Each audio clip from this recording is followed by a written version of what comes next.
Bien.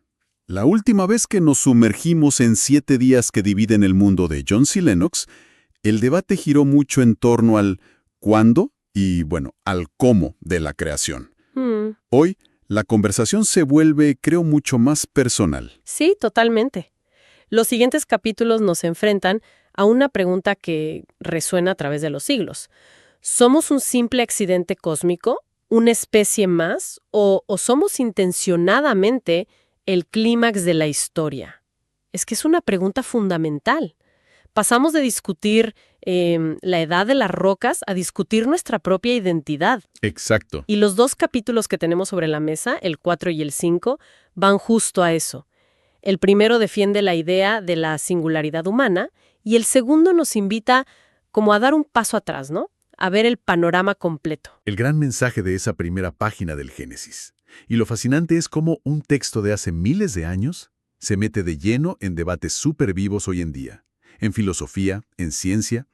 Así que vamos a desglosar esto.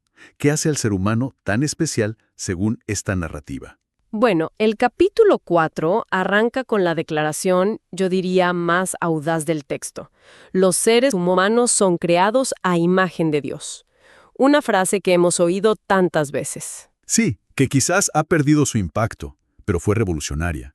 Y hoy pues está en colisión directa con ciertas corrientes de pensamiento moderno. Ahí es donde el autor introduce a pensadores como Peter Singer, ¿verdad? Exacto. Que argumenta que basar nuestra ética en que somos especiales es una idea, pues, obsoleta. O John Gray, que llega a llamarlo el error cardinal del cristianismo.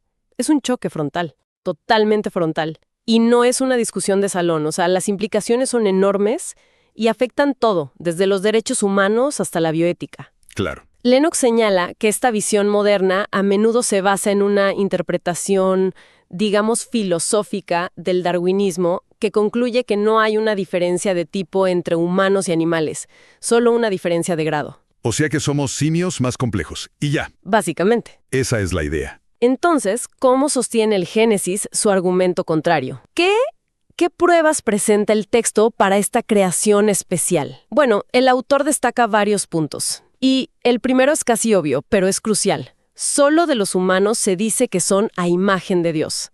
Es una distinción deliberada. Totalmente. Ni los cielos estrellados, con toda su majestuosidad, ni ninguna otra criatura reciben esa descripción. Pero Lennox no se queda solo en Génesis. Muestra cómo el Nuevo Testamento construye sobre esa idea. Claro, mencionas la genealogía de Jesús en el Evangelio de Lucas. Me parece un detalle increíble. Sí, la lista de ancestros no termina en Abraham, el padre de Israel, sino que sigue y sigue hasta Adán, a quien llama directamente Hijo de Dios. Es que conecta a la humanidad directamente con la divinidad de una forma única. Sí. Precisamente. Y hay otro detalle en la estructura del texto, del sexto día, que es muy sutil y fácil de pasar por alto. A ver, en ese día Dios habla 2 veces. Primero dice, produzca la tierra seres vivientes. Y bueno, aparecen los animales terrestres. Pero luego hay una pausa, un cambio, ¿cierto? Dios no dice que la tierra produzca humanos, delibera. Dice, hagamos al hombre a nuestra imagen. El texto presenta un acto de creación directa, distinta. No es simplemente el siguiente paso en la cadena de producción biológica. Para nada. Esa deliberación, el hagamos, sugiere una discontinuidad, un salto cualitativo. Ahora, esto nos lleva a un terreno complicado que el autor no evita. La muerte. El gran tema. Si se acepta una tierra de millones de años, como Lennox está dispuesto a hacer, eso implica que hubo muerte animal mucho antes de la llegada de los humanos y del pecado de Adán. ¿Cómo se reconcilia eso? Esa es la pregunta del millón para muchos. Y Lennox es muy cuidadoso aquí. Va al texto clave en la carta a los romanos, que dice que la muerte entró en el mundo por un hombre, Adán. Sí, y subraya una distinción que a menudo se pierde. El contexto de ese pasaje habla específicamente de la muerte humana. O sea, no está hablando de la muerte de un tiranosaurio. Exacto.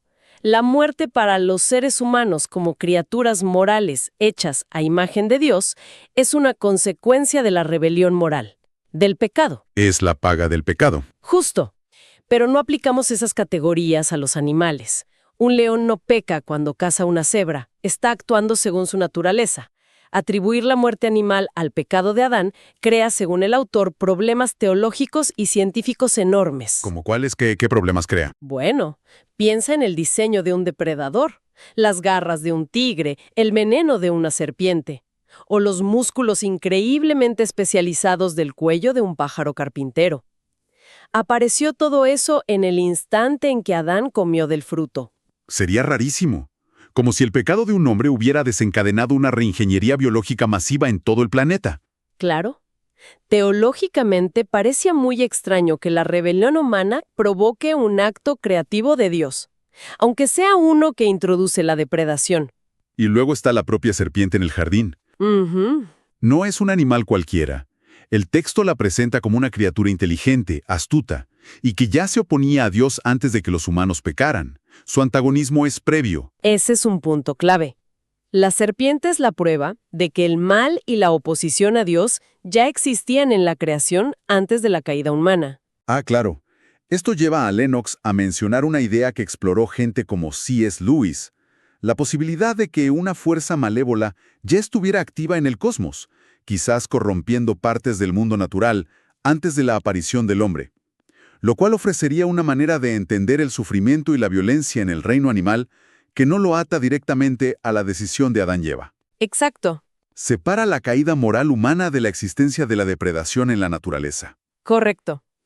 Intenta dar cuenta de la naturaleza con dientes y garras ensangrentados, como dijo el poeta, sin hacernos responsables de ella. Entendido. Así que si el texto argumenta tan fuerte por la singularidad humana y aborda estas complejidades, ¿cuál es el panorama completo? ¿Qué tipo de universo habitamos? Y eso es lo que el autor explora en el siguiente capítulo. Pasamos del zoom a la vista panorámica. Y el primer mensaje de Génesis 1 es quizás el más simple y el más profundo de todos. En el principio, Dios. Es la frase que establece el marco de toda la realidad. O sea, la realidad última no es la materia ni la energía. La realidad última es una persona, Dios. Claro. El universo llegó a ser. Tuvo un comienzo. Es la creación ex nihilo, de la nada. Dios, en cambio, es eterno, no fue creado. Esto desmonta de raíz la famosa pregunta de ¿y quién creó a Dios? Que a veces se usa como jaque mate, ¿no? Totalmente. Porque la pregunta asume que Dios es un ser dentro del universo que necesita una causa, como todo lo demás. Pero el Dios del Génesis Es, por definición, la realidad no causada, el ser que no tuvo principio. Es la respuesta donde la cadena de ¿quién hizo a quién? Se detiene. El segundo gran mensaje entonces es que esta creación tiene un propósito. No es un accidente ciego. Exacto. La secuencia de los días, sin importar cómo interpretemos su duración, muestra un orden, un progreso deliberado hacia un clímax. Un clímax que es la creación de seres humanos a imagen de Dios, en un planeta que parece diseñado para ser nuestro hogar. Y aquí es donde el texto antiguo establece una conexión asombrosa con la ciencia del siglo XX. El autor habla del ajuste fino del universo. Este es un concepto que me vuela la cabeza cada vez que lo escucho. Que controlan el universo. Si la perilla de la fuerza de la gravedad hubiera estado girada una pizca hacia lo más débil, la materia nunca se habría juntado para formar estrellas. No habría galaxias. Nada. Y si hubiera estado una pizca hacia lo más fuerte, el universo se habría colapsado sobre sí mismo momentos después del Big Bang. Y es uno de docenas de diales cósmicos que tienen que estar en la posición exacta. En un rango increíblemente estrecho, para que la vida compleja pueda existir. Por eso Lennox cita al físico Paul Davies, que no es necesariamente creyente, pero que después de revisar la evidencia concluyó: el universo parece estar preparado para la vida. Es como si desde el primer instante las reglas del juego estuvieran predispuestas para que nosotros eventualmente pudiéramos aparecer. Es una observación que, como mínimo, debería hacernos pausar y pensar, y nos lleva al tercer pilar del mensaje de Génesis, la centralidad de la palabra. Y Dios dijo. Esa frase repetida. La creación no ocurre por arte de magia, sino a través de un acto de habla. Y Dios dijo, hágase la luz, y fue la luz. Es una frase icónica. Lo es, y resuena con una idea profundísima en el pensamiento antiguo. el logos. En griego logos es palabra, pero también razón, lógica, principio ordenador. La inteligencia que subyace al cosmos. Eso es. Y el apóstol Juan, al inicio de su evangelio, toma este concepto tan potente y lo identifica directamente con una persona, Jesucristo, presentándolo como la razón y el agente inteligente detrás de toda la creación. Y la conexión moderna que hace Lennox es brillante. La ciencia del siglo XXI ha descubierto que la vida no es solo materia y energía. No, en su núcleo hay información. La cita que usa de Bill Gates es perfecta. El ADN es como un programa de computadora, pero mucho, mucho más avanzado que cualquier software que hayamos creado. Y lo fascinante de la información es que no es material. Se puede escribir en un medio físico, como la tinta en un papel, o las bases en el ADN, pero la información en sí misma es un concepto abstracto, es un código. Y nuestra experiencia nos dice que los códigos provienen de una mente. Siempre. La ciencia nos está mostrando que el universo no solo está finamente ajustado en sus leyes físicas, sino que está, fundamentalmente, basado en información. Hay otra conexión que hace el autor con una escena del Nuevo Testamento que me pareció una metáfora increíblemente poderosa. La de la luz, ¿verdad? Sí. Cuando Jesús les dice a sus discípulos que para no tropezar deben caminar durante el día usando la luz de este mundo. Y luego añade la frase clave que a menudo pasamos por alto. Porque la luz no está en él. O sea, el caminante no genera su propia luz. Exacto. Nuestra fuente de luz física, el sol, es externa a nosotros. Estamos diseñados para depender de ella para ver. Y Jesús usa esta realidad física para enseñar una lección espiritual profunda. Les estaba diciendo que debían confiar en una fuente de sabiduría externa, su palabra para guiarse. La pregunta es, ¿confiamos en la luz de nuestra propia razón como la fuente última o reconocemos nuestra necesidad de una fuente externa? Es una metáfora que encapsula gran parte del mensaje. Y para concluir este gran panorama, Lennox destaca dos conceptos finales: la bondad del mundo material y el sábado. La idea de que Dios declara que su creación es buena y muy buena. Eso choca con muchas filosofías que ven el mundo físico como algo malo. Refuta por completo esa idea como el gnosticismo, que veía el mundo material como una creación corrupta. El Génesis dice lo contrario. Este mundo es fundamentalmente bueno.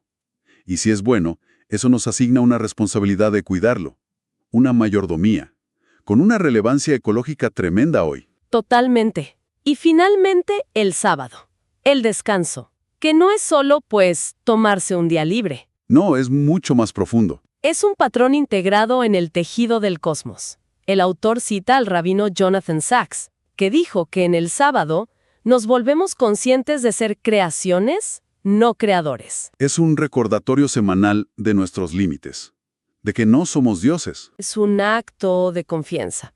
Y como dijeron Agustín y el propio Jesús, el descanso último no se encuentra en la inactividad, sino en una relación de confianza con ese creador. Así que, al final, estos dos capítulos nos llevan en un viaje. Empezamos con la afirmación de que tenemos una condición única y terminamos con una visión panorámica de la creación como un acto intencionado, lleno de significado, que culmina no solo en nuestra existencia, sino en una invitación a relacionarnos con su autor. Exactamente. Y creo que el análisis de Lennox nos deja con una idea central flotando en el aire. La narrativa del Génesis, como él la presenta, no pretende ser un manual de ciencia moderna sobre mecanismos biológicos, sino un manifiesto de propósito. Por lo tanto, la pregunta que queda para quien escucha no es tanto si los detalles científicos de hoy chocan con las palabras de un texto antiguo. La pregunta más profunda es otra. ¿Cuál sería esa pregunta? La pregunta es si un universo que parece finamente ajustado para la vida en docenas de parámetros y que en su nivel más fundamental funciona a base de un código de información sofisticado como el ADN, apunta más a ser el resultado de un accidente cósmico sin dirección, o si apunta a un logos, a una palabra, a una mente como su origen. El libro no nos da la respuesta final, pero nos obliga a confrontar la pregunta.